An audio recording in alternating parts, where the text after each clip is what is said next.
uchinchisi ya Rasululloh, men qabrdan qo'rqyapman degan ekanlar.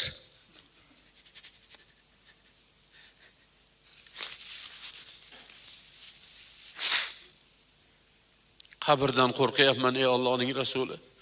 Sizdan bitta iltimosim bor. Sizga birinchi oyatlar nozil bo'lgan paytda ustingizga kiygan tunizimanga kafan qilsangiz degan ekanlar. So'ragan narsalarni qarasangizchi azizlar, nima so'rayaptilar?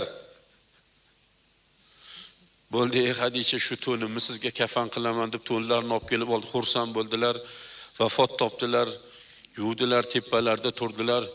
Kafanlayotgan paytlarida o'sha to'nlarni kafan qilayotgan paytda Jabroil alayhisolatu vassalom kelib, ey Allohning rasuli, sizga Alloh salom etdi va aytdiki, Xadishani kafani bizdan deb aytdi.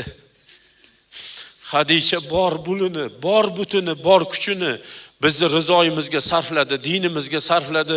Shuning uchun Xadishani kafani bizdan deb jannatdan bir kafan berib yubordi. Mana shu kafan deb Rasulullohga jannatdan kafan olib keldilar. Hazrati Xadisha onamning nisbatlari ikki kafan sohibasi degan laqablari bor. Rasululloh sallallohu alayhi vasallam shu kafanlarga o'rab janozalarini o'qib qabrga qo'ydilarda, Xadisha onamni tepalarida shundoq oyoq tizzalarini tirab bir qancha 5-10 minut turgan ekanlar. Ey Allohning rasuli, boshqa bir insonlarni ham qabrga qo'yganingizda bu holatni qilmagan edingiz, nima uchun Xadishani tepasida turdingiz deganlarida, ey birodarlarim, qabr egasini tanimaydi, qabr Xadishani qisib qo'ymasin dedim degan ekanlar. Bizning nimamiz bor qabrga? Nima tayyorlab qo'ydik? Nimadan xotirjammiz?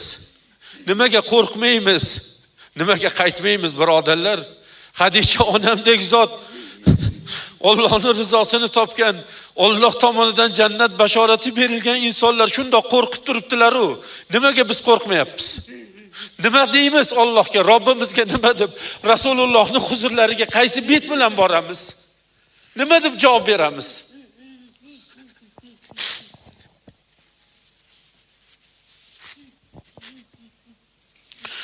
Alloh bizni kechirsin. Alloh bizni mag'firat qilsin. Alloh bizni rahmatiga olsin. Parvardigor, otamiz odam qilib qo'ygan gunohlar uchun yig'ladilar. Nafsimizga zulm qilib qo'ydik, ey Robbim. Sen rahim qilmasang, sen mag'firat qilmasang, hasrat qilguvchilardan bo'lamiz dedilar. Bizlarga rahim qilgin, bizlarni mag'firatingga olgin. Ilohi